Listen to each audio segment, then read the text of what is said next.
Firman Tuhan pagi menjelang siang hari ini saya berikan judul terus naik dan tidak turun. Berapa banyak yang mengimani janji Tuhan ini bahwa Dia akan membawa kita untuk tetap naik dan tidak turun. Haleluya.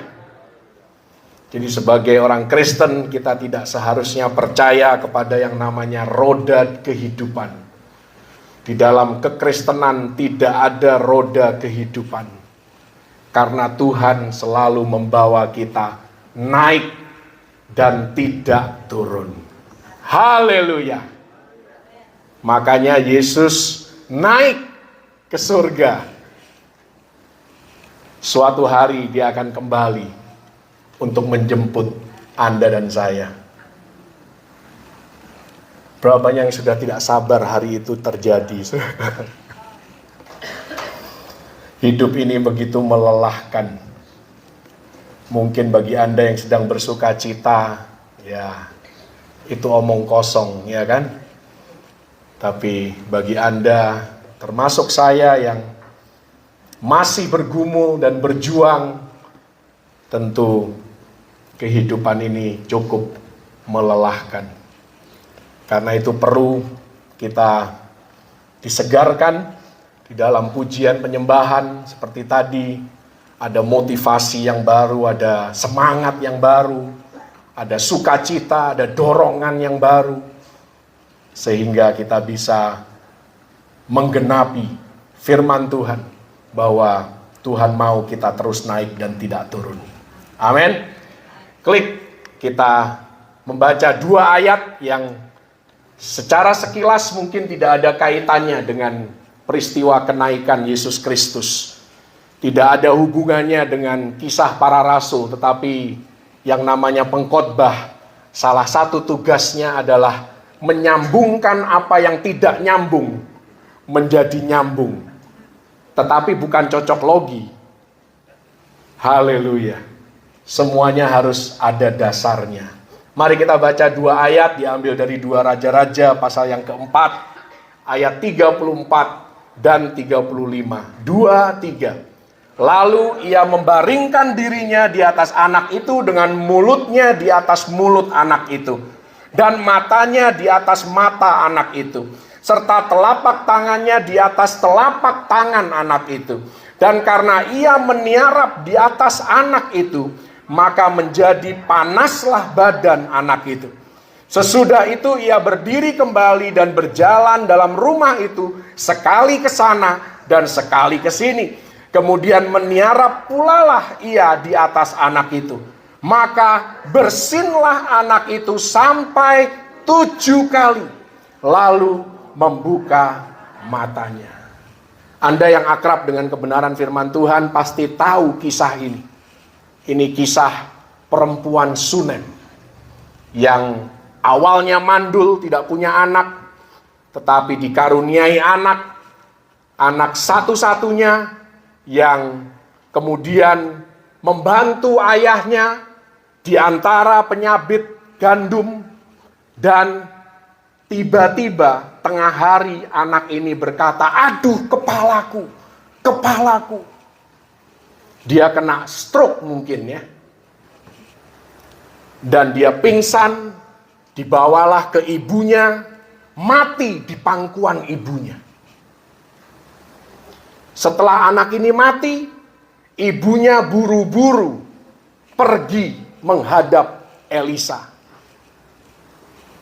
Ini kisah yang luar biasa. Singkat cerita, Elisa datang dan melakukan apa yang kita baca di 2 ayat tersebut. Ada banyak hal yang kita bisa belajar dari kisah ini. Saya pun sudah beberapa kali berkhotbah dari kisah ini. Tapi saya mau mencoba berusaha menyambungkan peristiwa ini dengan apa yang terjadi di kisah para rasul. Klik. Mari kita lihat kesejajaran kisah ini dengan kehidupan Anda dan saya. Juga apa yang terjadi pada gereja atau jemaat mula-mula di kisah para rasul. Yang pertama di sana dikatakan bahwa anak itu bersama dengan ayahnya berada di antara para penyabit gandum.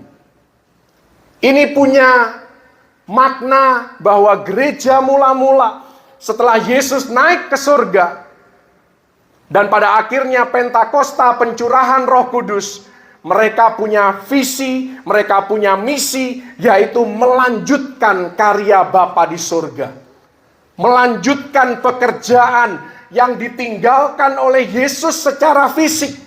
Karena secara rohani Yesus masih menyertai melalui kuasa Roh Kudus.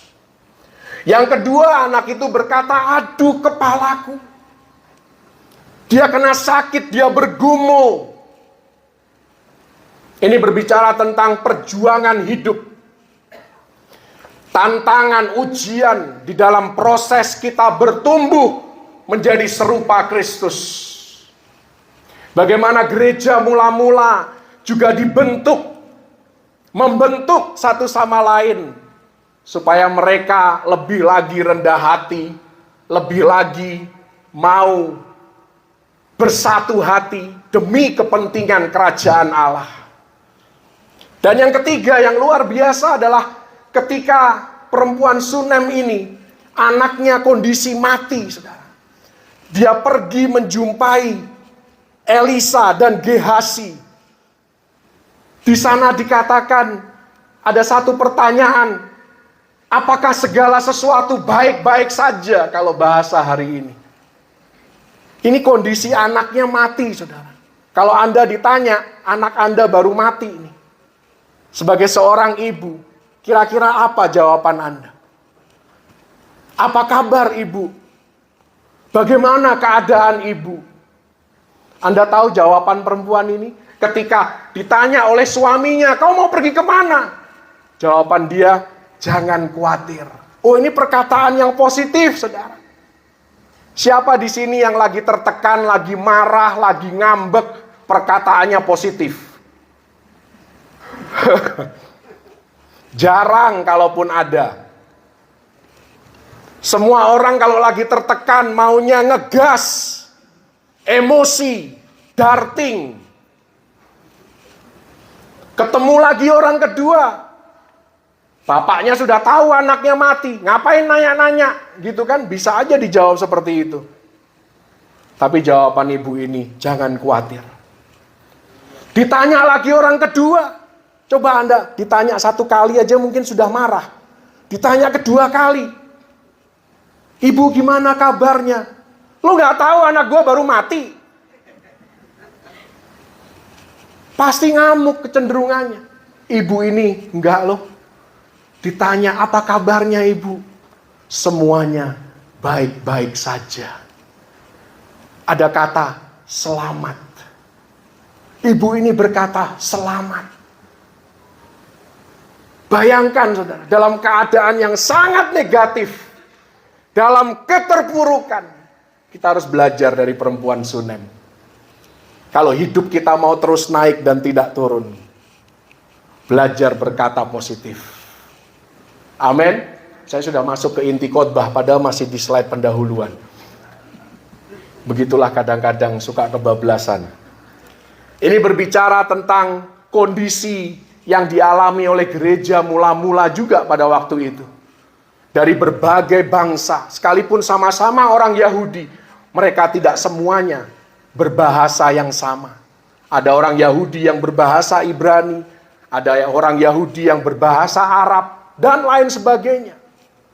Mereka harus datang ke tempat yang sama, dan mereka harus bersatu untuk menjalankan misi dan misi Bapa di surga demi kepentingan kerajaan Allah. Unity in diversity, unity in adversity. Adversity itu kondisi yang sukar, kondisi yang sulit. Di masa yang sukar pun kita perlu unity, kita perlu bersekutu, kita perlu komunitas yang menguatkan dan mendukung kita. Dan bagian yang keempat ini yang saya mau khotbahkan. Di sini dikatakan anak itu bersin bukan satu kali, bukan dua kali. Untungnya ini bukan zaman COVID, saudara. Anda bisa bayangkan zaman COVID waktu itu, sebelah Anda bersin. Padahal sudah pakai masker, Tapi bersin. Langsung hand sanitizer keluar, ya kan?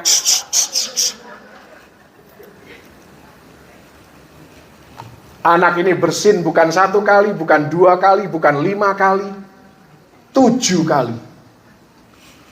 Nah, saya mau khotbah tentang bersin 7 kali. Seharusnya judul khotbah saya ini bersin 7 kali.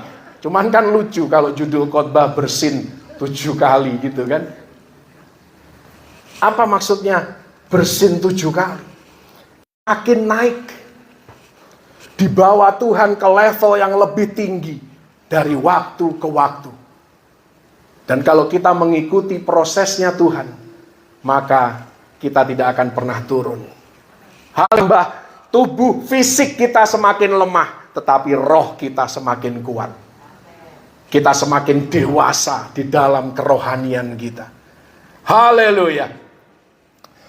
Bersin 7 kali melambangkan hal-hal yang harus diperangi oleh jemaat mula-mula, supaya mereka bisa mengalami pertumbuhan pesat. Kalau Anda bersin artinya ada iritan, ada gangguan pada saluran pernafasan Anda. Dan harus dikeluarkan dengan paksa. Makanya Anda bersin. Anda nggak mau bersin pun Anda bersin. Siapa di sini yang suka menahan bersin? Biasanya langsung kram itu tubuh, saudara, kalau Anda menahan bersin. Itu memang racun yang harus dikeluarkan, bersin itu, saudara. Dan inilah tanda-tanda bahwa kehidupan kita sebagai orang Kristen mengalami perubahan, mengalami kemajuan. Ketika hal-hal yang anak ini bersinkan keluar, tidak lagi menguasai hidup kita. Karena itu ada 7 poin, sudah jelas, saya akan berusaha untuk cepat membahas 7 poin ini. Karena yang penting bukan pelajarannya, yang penting adalah dilakukannya di dalam kehidupan kita. Dan beberapa poin Anda harus mengalaminya sendiri, karena susah diajarkan sebagai sebuah teori kalau Anda tidak pernah mengalaminya sendiri. Apa yang harus keluar dari kehidupan kita? Apa yang harus dimurnikan dari jemaat mula-mula pada waktu itu? Setelah kenaikan Yesus, ada 7 hal minimal. Yang pertama, klik, yaitu bekerja tanpa kuasa supranatural. Ini yang harus disingkirkan dari kehidupan kita. Anda dan saya bukan manusia yang alami saja, tetapi Anda dan saya juga manusia spiritual. Karena itu kita membutuhkan kuasa supranatural di dalam kehidupan kita sehari-hari. Kenapa jemaat mula-mula bisa mengalami pertumbuhan yang pesat? Karena ada kuasa Roh Kudus yang memenuhi mereka dan mempengaruhi segala aspek pekerjaan dan karya mereka. Demikian juga dalam kehidupan Anda dan saya sebagai manusia rohani, klik. Anda dan saya membutuhkan Roh Kudus, pimpinan dan tuntunan Roh Kudus. Kita membutuhkan karunia dari Roh Kudus. Kita membutuhkan bahasa Roh Kudus, yang hari-hari ini saya bahkan di lingkungan karismatik sekalipun, generasi muda tidak lagi menghargai yang namanya bahasa roh. Dulu kalau Anda masih ingat, ya mungkin sampai generasi saya, setelah itu ya mulai luntur. Digenerasikan tentang berbahasa roh. Apa itu bahasa roh? Malah kecenderungannya meremehkan, menyepelekan. Tapi kalau Anda bisa berbahasa roh, itu satu bekal yang luar biasa, senjata yang ampuh di dalam kehidupan kita. Amin. Kita perlu urapan Roh Kudus supaya kita bisa mengalami hal-hal yang di luar nalar kita. Kalau kita cuma mengandalkan logika dan nalar, maka kejadian-kejadian dalam hidup kita pun terbatas. Tapi kalau kita percaya bahwa Tuhan bisa bekerja secara supranatural, melampaui kemampuan kita manusia, tanda heran mujizat Anda akan alami di dalam kehidupan Anda. Ya, saya nggak perlu sharing satu-satu. Nanti Anda bisa ya mendengarkan khotbah-khotbah saya sebelumnya. Bagaimana secara supranatural Tuhan mengintervensi di dalam kehidupan saya. Sehingga dalam keadaan yang tidak mungkin pun Tuhan terobosi menjadi mungkin. Haleluya. Karena itu jangan meremehkan Roh Kudus. Jangan meremehkan pujian penyembahan. Jangan meremehkan hal-hal supranatural. Sepinter apapun Anda, secemerlang apapun Anda perlu kuasa supranatural. Amin. Dan jangan takut membagikannya. Hari Sabtu yang lalu ada pertemuan staf kebun di Sampit. Kurang lebih ada 400 orang berkumpul di sana. Saya cerita bagaimana Tuhan mengintervensi di dalam saya presentasi waktu di Bali. Saya ngomong tentang Tuhan. Mayoritas di antara 400 itu bukan Kristen. Mayoritas. Anda tahulah di daerah seperti apa. Mereka semua emang beragama. Mau mengakui atau tidak, kita semua butuh, apalagi kalau sudah mentok usaha kita. Kita perlu intervensi Roh Kudus. Haleluya. Klik. Yang kedua, apa makna dari bersinnya anak kecil itu tadi? Yang kedua, di dalam Kisah Para Rasul 4 ayat 18, para rasul diperingatkan untuk tidak berbicara dalam nama Yesus. Ini berbicara tentang mereka yang hidup berdasarkan firman Tuhan tidak akan sepenuhnya cocok dengan prinsip atau filosofi dunia. Tidak mudah diterima oleh manusia duniawi. Tapi tetap jangan gentar, jangan khawatir, jangan takut menunjukkan iman Kristen Anda. Pengalaman saya, dunia pada akhirnya akan menyegani orang yang hidupnya konsisten dengan firman Tuhan. Mereka respect. Mereka akan hormat kepada Anda. Terkadang awalnya kita ini digoda. Kita ini diledekin, ya kan, diejek, dihina, direndahkan. Untuk apa? Untuk menguji apakah kita benar-benar orang Kristen seperti yang dikatakan dalam firman Tuhan. Kalau Anda pada akhirnya ditawarin minum, terus ikut-ikutan mabuk sama mereka, mohon maaf, mereka tidak akan respect dengan Anda. Tetapi kalau Anda menjaga kehidupan Anda, berintegritas, dikasih uang miliaran pun Anda kelola dengan baik, bukan untuk kepentingan pribadi, tetapi untuk kepentingan yang semestinya. Anda disodorin hal-hal duniawi, Anda tidak tergoda, Anda tetap berprinsip, sorry, aku tidak bisa melakukannya. Mereka akan respect. Mereka akan menghormati Anda. Awalnya menghina, awalnya menertawakan. Tapi kalau Anda konsisten, Anda berintegritas, mereka sendiri yang akan respect dan menyegani Anda. Saya dalam pergaulan saya, orang-orang yang kenal dengan saya, orang yang bahkan yang tidak kenal Tuhan, justru mereka yang bela saya. Wah, kalau Benny sih, Benny-nya sih mau. Ya, kita secara manusia kan kadang-kadang maunya yang aneh-aneh. Ini bukan saya yang ngomong, saya mengutip orang yang membela saya. Dia bilang, kalau Benny sih, Benny-nya mau. Tapi dia takut Tuhannya. Bukan saya yang ngomong. Yang ngomong bukan anak Tuhan. Jadi kalau Anda membuktikan diri hidupnya konsisten dengan standar firman Tuhan, pada akhirnya dunia akan berhenti menghina Anda. Berbalik menjadi segan terhadap Anda. Oh, memang dia ini hidupnya nggak neko-neko. Dia bisa dipercaya. Dan pada waktu itu, Anda mulai bisa bersaksi melalui kehidupan Anda. menjadi berkat melalui kehidupan Anda. Mereka tahu karena Yesus tinggal di dalam kita dan Dia membuat perbedaan di dalam kehidupan kita. Haleluya. Jadi ketika Anda diuji konsistensi Anda, teruslah tegap berdiri di atas kebenaran.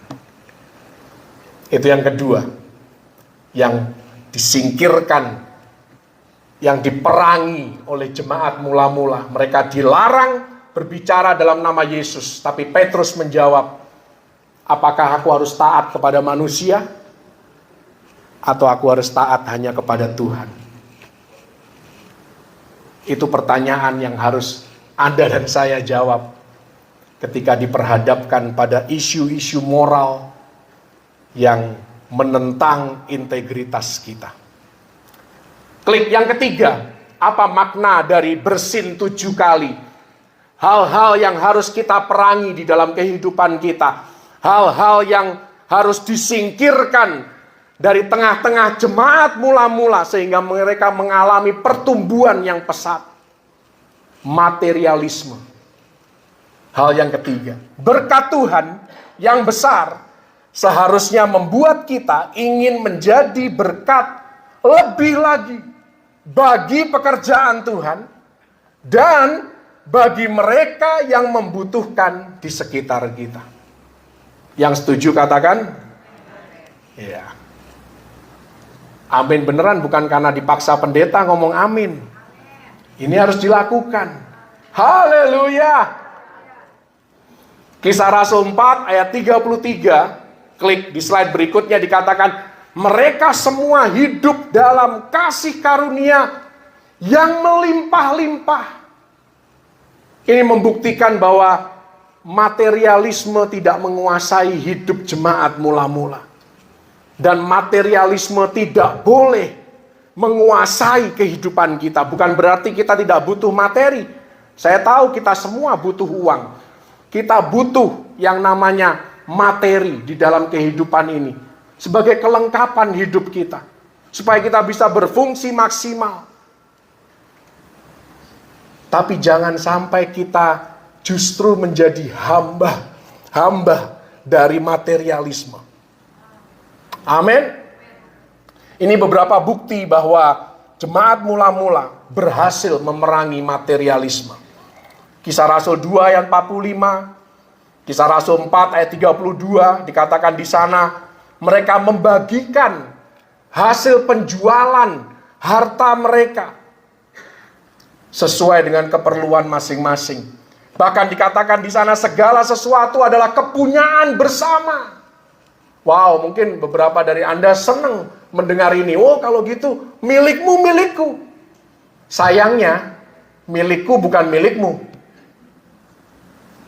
Kita menjadi egois kalau bicara materialisme. Kita pengen orang lain berbagi dengan kita. Tapi begitu kita sudah dapat, mohon maaf, milikku milikku. Milikmu memang milikku. Makanya Anda dijauhi orang. Beda dengan jemaat mula-mula. Jemaat mula-mula dikatakan di sana disukai semua orang. Kenapa? Mereka berkata, milikmu milikku, milikku juga milikmu. Fair, Chengli, kata orang Chinese. Banyak dari Anda, kenapa ya kok aku dijauhi orang ya? Kenapa banyak orang gak suka sama aku, gak mau dekat dengan aku? Anda gak Chengli. Anda mau-maunya Anda. Bukan Anda di sini. Kalau Mon Hermon sih diacungi jempol, nggak ada satupun yang egois. Nggak ada. Semuanya mementingkan kepentingan bersama. Semuanya memperhatikan perasaan orang lain juga. Haleluya. Itu perkataan iman. Terjadilah sesuai dengan imanmu, ya kan? Kan harus positif.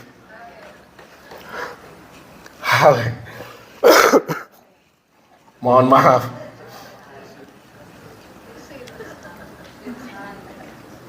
Itu udah bersin tadi ya. Bersin materialisme.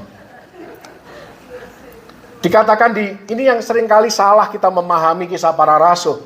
Di sana dikatakan segala sesuatu kepunyaan bersama. Kalau Anda belajar firman Tuhan dengan benar, bukan berarti bahwa semua harta mereka jual, terus jadi mereka hidup rame-rame secara komunal. Bukan itu.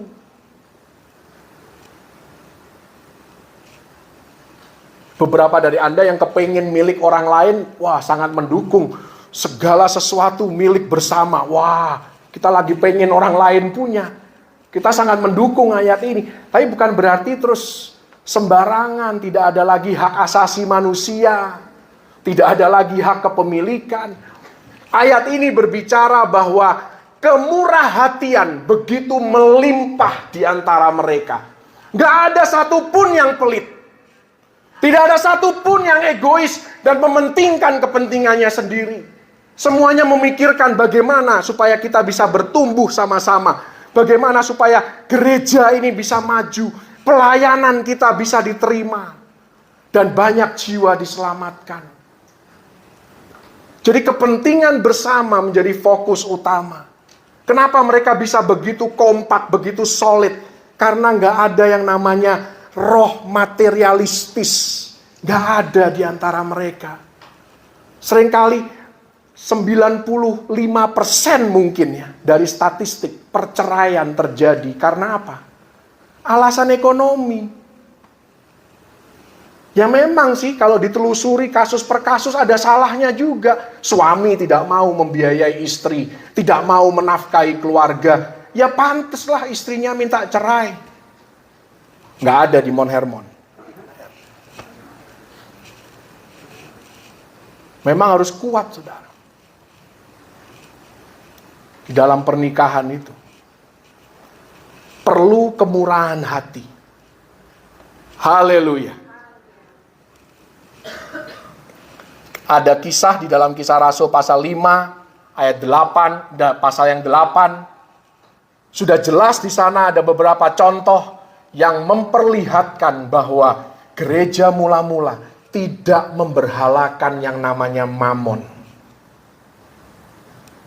Mereka kuasa Roh Kudus mau dibeli pakai uang. Mereka tolak mentah-mentah. Kisah Rasul pasal yang kelima kita lihat Ananias dan Safira. Bagaimana mereka mengalami penghakiman yang begitu keras. Karena tidak jujur dalam hal mamon. Kisah Rasul 8 ayat 26 ini ada satu kisah yang luar biasa juga terkait dengan Filipus. Dia berani mengorbankan kenyamanan demi kepentingan kerajaan Allah. Anda bisa bayangkan pada waktu itu pelayanan Filipus itu sedang naik daun. Dia sedang viral pelayanannya. Di mana? Di Samaria, kota besar. Banyak mujizat terjadi, banyak jiwa diselamatkan. Kalau dia bikin KKR, ribuan orang hadir.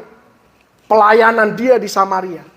Di ayat yang ke-26, Roh Kudus bilang sama Filipus, Filipus, sekarang kamu harus pergi meninggalkan Samaria.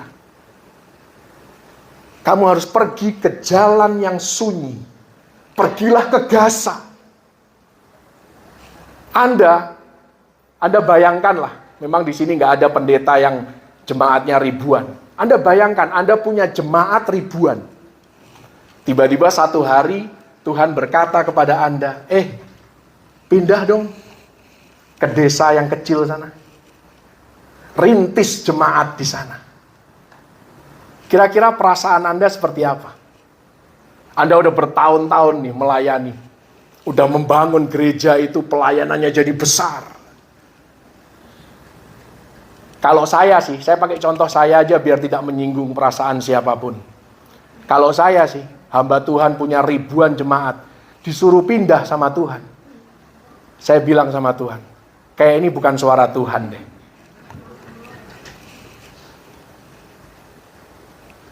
Kayaknya aku salah mendengar. Atau kira pura-pura tuli. Kan ada itu cerita di WA kan. Ada orang yang umurnya panjang banget. 100 tahun lebih gak mati-mati. Ditanya apa rahasianya kakek. Dia bilang, kalau Tuhan panggil, aku pura-pura tuli katanya.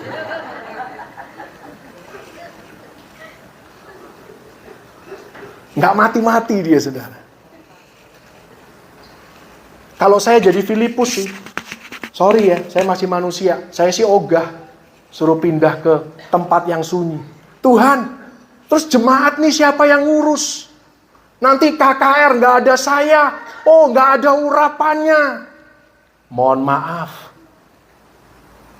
Itu seringkali statement manusia yang tidak bernalar. Tapi Filipus berbeda. Dan ini menunjukkan sifat jemaat mula-mula yang mereka rela meninggalkan kenyamanan. Supaya bisa mengejar kehendak Tuhan yang sempurna. Dia pergi ke jalan yang sunyi. Dia selamatkan seorang pejabat Ethiopia.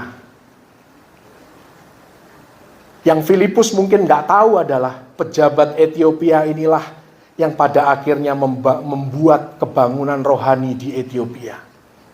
Tetapi harus dimulai dengan ketaatan seorang hamba Tuhan besar.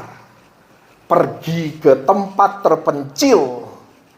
Melayani satu orang. Yang kita juga tidak tahu bakal percaya atau tidak.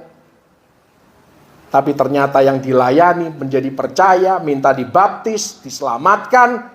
Dia membangun satu kebangunan yang luar biasa di negaranya. Kalau saja semua orang mau keluar dari kenyamanan untuk melakukan kehendak Tuhan dengan talenta dan karunia-Nya. Saya dalam kehidupan saya, ya sudah seringlah saya ngomong. Bukan saya berkeluh kesah, bukan. Tapi saya tetap berjuang. Saya ngomong sama istri saya sih udah gak kuat. Setiap minggu saya harus berkhotbah, saya gak kuat. Ini khotbah baru jadi tadi malam. Karena saya harus pergi keluar kota selama 1 minggu. Saya gak kuat. Kalau saya tidak kembali ke nomor 1 tadi. Kalau saya tidak belajar untuk mengandalkan kuasa supranatural. Hanya mengandalkan tenaga yang ada dalam diri saya. Mendingan saya mundur. Tapi enggak. Selalu ada kerinduan itu kembali. Keinginan itu kembali. Dan bukan karena saya. Karena saya secara manusia sudah menolak. Saya tahu di hidup saya sendiri, saudara. Karena itu kita perlu kuasa supranatural dalam kehidupan kita untuk mempertahankan. Supaya kita tetap semangat, termotivasi dalam segala hal. Bukan hanya pelayanan, tapi dalam kehidupan kita sehari-hari. Pekerjaan kita sehari-hari yang seringkali menjemukan. Membuat bosan. Klik, ada 2 contoh yang saya mau berikan kepada Anda secara cepat. Ini 2 orang konglomerat pada zamannya. Yang sebelah kiri namanya John Jacob Astor. Nanti Anda baca profil hidupnya di Google. Dia salah satu orang terkaya pada zamannya.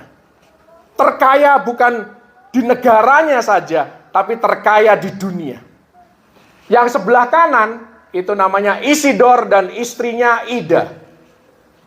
Kita punya Ida nggak di sini kecuali Ida Papua. Ini pemilik, kalau Anda pernah ke Amerika, ada department store yang namanya Macy's. Ini pemiliknya. Anda tahu nggak ini gambar-gambar dari film apa? Yang pernah nonton film? Titanic. Ini film Titanic. Berdasarkan kisah nyata. 2 orang konglomerat ini tewas dalam kecelakaan Titanic. Dua-duanya konglomerat. Dalam kesaksian hidupnya ditulis di sana, ketika kapal pesiar Titanic tenggelam, kapal itu membawa miliarder bernama John Jacob Astor yang keempat. Uang di rekening banknya cukup untuk membangun 30 kapal Titanic. Tetapi ketika diperhadapkan pada bahaya maut, dia memilih apa yang dia anggap benar secara moral. Dan menyerahkan tempatnya di perahu penyelamatan untuk menyelamatkan 2 anak kecil yang ketakutan. salah satu orang terkaya di dunia.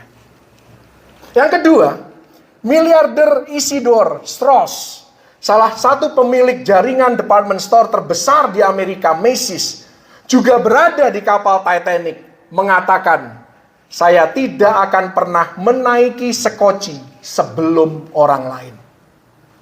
Istrinya, Ida Strauss, juga menolak naik sekoci, memberikan tempatnya kepada pembantu barunya bernama Ellen Bird. Dia memutuskan untuk menghabiskan saat-saat terakhir hidupnya bersama suaminya. Ini gambar dari filmnya kan? Yang di atas itu. Pelajarannya adalah orang-orang kaya ini lebih memilih untuk berpisah dengan kekayaannya, bahkan nyawanya, ketimbang mengkompromikan prinsip moral mereka. Pilihan mereka yang mengutamakan nilai-nilai moral menyoroti kecemerlangan peradaban manusia dan sifat manusia. Apalagi sudah dipenuhi Roh Allah. Saya nggak tahu mereka orang percaya atau bukan, tapi Anda dan saya di sini, tubuh kita adalah bait Roh Kudus. Dari apa yang mereka buat dalam hal materialisme. Anda bisa berkata, oh ya mereka kan sudah kaya raya, makanya nggak peduli dengan materi. Ya memang gitulah orang yang selalu cari alasan. Itu aja pernyataan saya.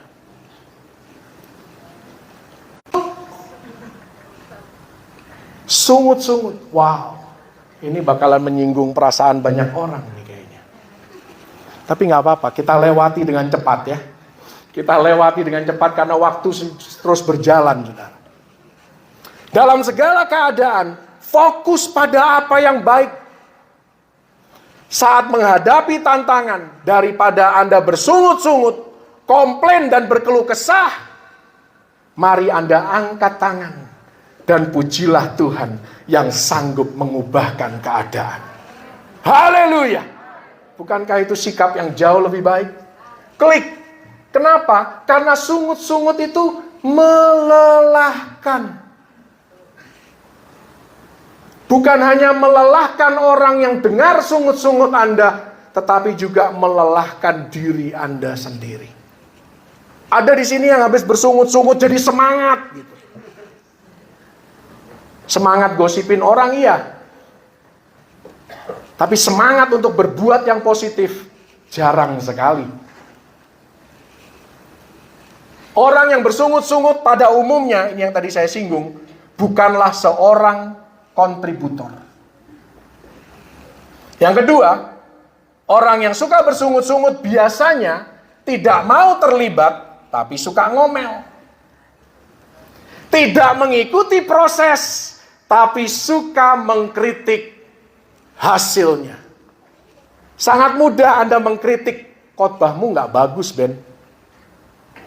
Anda tidak mengikuti proses saya sih. Anda tidak tahu saya jungkir balik cari waktu, curi-curi waktu menyiapkan khotbah ini. Saya bukan minta dihargai, Anda tidak menghargai pun. Minggu depan saya tetap khotbah kok. Hari Minggu besok nih saya tetap khotbah di sini.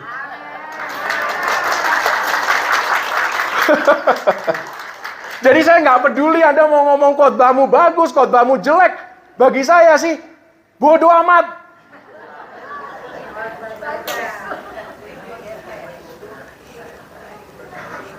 Saya sudah lewat masa tersinggung itu sudah lewat, saudara.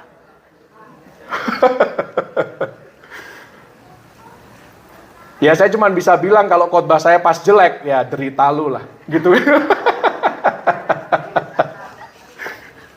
Mudah-mudahan tidak. Mudah-mudahan tidak.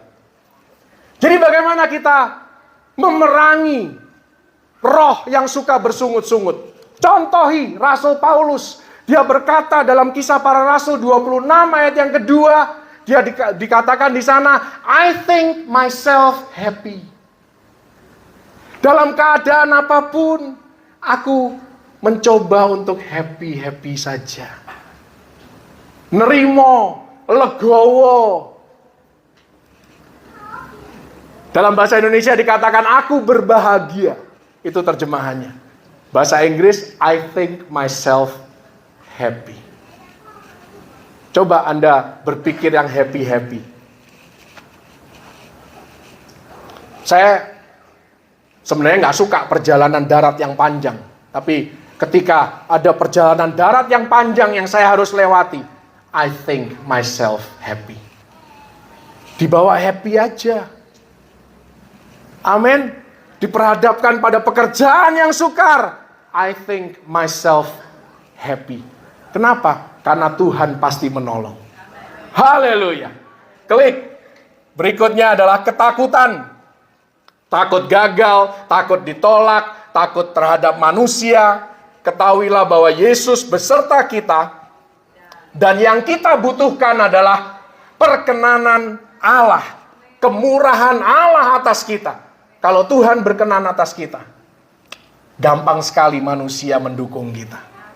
Maka cari perkenanan Tuhan. Haleluya. Kalau ditolak manusia, dihina manusia, udahlah, antepin aja kata orang Jakarta. Jalani saja, maju terus, pantang mundur. Kemarin saya baru dengar berita, anak umur 12 tahun bunuh diri. Nggak tahu masuk berita atau enggak, saya belum buka berita. 12 tahun di Ancol, bunuh diri. Karena apa? Karena penolakan. Karena bullying. Karena itu, kalau kita ditolak, yang penting kita diterima oleh Yesus. Ditolak manusia mah, ya udahlah. Dia juga gak kasih makan kita kan? Tuhan yang pelihara kita. Haleluya. Jadi tidak perlu frustrasi dan berusaha disukai semua orang. Jangan sia-siakan minyak urapan yang ada di dalam kehidupan Anda. Jangan biarkan itu tercecer. Dan akhirnya Anda terkuras tenaganya. Anda habis waktu, habis uang, habis energi. Hanya untuk melayani orang-orang yang tidak akan pernah menerima Anda. Makanya waktu Nabi siapa jadi lupa, padahal gampang nih ceritanya. Samuel ya. Samuel mau mengurapi raja yang berikutnya. Dia tahu orangnya Daud. Dia tidak mau membuang minyak urapan bagi 7 saudaranya yang lain. Karena koneksinya hanya pada Daud. Cari orang-orang yang terkoneksi dengan kita. Bukan orang-orang yang menguras tenaga kita. Orang-orang yang kalau kita mengimpartasikan urapan kita, dia terima urapan itu. Cari orang seperti itu. Orang-orang yang selalu merendahkan Anda, menghina Anda, mencari-cari kesalahan Anda, tinggalin aja. Doakan mereka, kasihi mereka, tapi jangan bergaul dengan mereka. Ini khotbah Kristen bukan ya? Orang Kristen kan harus tulus seperti merpati, cerdik seperti ular. Jangan cuma tulus doang. Tulus itu baik, tapi harus cerdik. Haleluya. Klik. Ini beneran cepet nih. Gaspol. Sudah 5 kan? Yang ke-6. Kita harus menyingkirkan prasangka. Tidak ada seorang pun lebih superior. Berdasarkan suku, ras, agama, dan antar golongan. Tubuh Kristus haruslah menjadi rumah doa bagi segala bangsa. Karena itu tidak perlu menonjolkan kesukuan kita. Tidak perlu. Saya banyak berurusan dengan hal kesukuan. Karena saya kerja di daerah. Wah, itu sangat-sangat luar biasa. Itu bukan Indonesia, itu Konoha katanya kan. Itulah Konoha. Anda tahu kan Konoha itu ada singkatannya. Tahu kan? Kingdom of apa gitu. Nanti Anda coba cek. Oh, Kingdom of Nepotism, oligarki, and hidden ambition. Ambisi yang tersembunyi, oligarki, nepotisme. Wah, itu Konoha. Itu bukan Indonesia loh ya, itu Konoha. Nggak perlu hidup di Konoha, saudara. Karena kita punya koneksi dengan pencipta alam semesta dan yang mengatur segala sesuatu. Haleluya! Jabatan pun dia yang mengatur. Amin. Mau kasih berkat dia yang ngatur kemana dia kirim berkat itu. Haleluya. Jadi hiduplah di dalam kerajaan surga, bukan kerajaan Konoha. Bahkan surga itu multirasial. Ya kan? Nanti Anda baca Wahyu 7 ayat 9. Di sana ada segala bangsa, suku, kaum, dan bahasa. Dan tidak terhitung banyaknya. Klik, singkirkan prasangka. Ini hanya beberapa contoh saja. Kisah Para Rasul 6 ayat yang pertama ini sempat membuat perselisihan di antara jemaat mula-mula. Karena orang-orang Yahudi yang berbahasa Yunani, mereka menentang orang-orang Yahudi yang berbahasa Ibrani. Ya, ini rasisme dan lain sebagainya. Kemudian Petrus harus disadarkan oleh Tuhan dengan penglihatannya terhadap binatang-binatang yang halal maupun yang haram, dipertunjukkan, diperlihatkan di hadapannya di siang bolong, sehingga dia mau menginjil kepada orang-orang non-Yahudi, dimulai dari keluarga Cornelius dalam Kisah Rasul pasal yang ke-10. Klik, yang terakhir dan yang ketujuh. Kenapa anak ini harus bersin 7 kali? Inilah yang ketujuh. Yang ketujuh adalah keraguan-raguan. Jangan ragu-ragu. Di mana kita harus mengambil keputusan, ambillah keputusan. Amin. Kalaupun keputusan kita salah, kita punya Tuhan yang mampu mengubahkan kesalahan menjadi berkat. Haleluya. Karena dia turut bekerja dalam segala hal untuk mendatangkan kebaikan. Amin. Berjalanlah terus bersama Tuhan, maka ia akan membawa kita dalam kehendaknya, sehingga kita penuh dengan iman dan keyakinan. Saya ajarkan kepada anak-anak saya, apalagi yang besar ini, baru saja memutuskan di mana dia mau sekolah. Waktu itu bingung. Pilihannya banyak sekali. Saya bilang berdoa. Tanya. Nanti Tuhan pasti kasih jawaban. Dan dengan berjalannya waktu dia makin lama makin yakin. Dan tanda-tanda hari-hari ini mengkonfirmasi keputusan dia. Dia makin yakin. Kalau ketemu saya sama istri saya, senyum-senyum kalau ditanya. Nggak nyesel nih, nggak pilih Amerika. Katanya. Nggak, dia confident. Dia bilang, Dedi nggak lihat Amerika lagi berantakan. Ya gitulah kira-kira bahasanya itu. Dia nggak ngomong seperti itu sih. Dia nggak bisa ngomong bahasa Indonesia dengan lancar dan benar kadang-kadang kan. Ngomongnya bahasa Inggris. Ya, tapi kurang lebih seperti itu. Tuhan pasti mengkonfirmasi pilihan kita, keputusan kita kalau kita melibatkan dia di dalam segala hal. Klik. Yang terakhir, nasihat saya bagi kita semua, tetaplah terbuka bagi karya Roh Kudus, maka kehidupan kita akan terus naik dan tidak turun. Haleluya. Tepuk tangan bagi Yesus.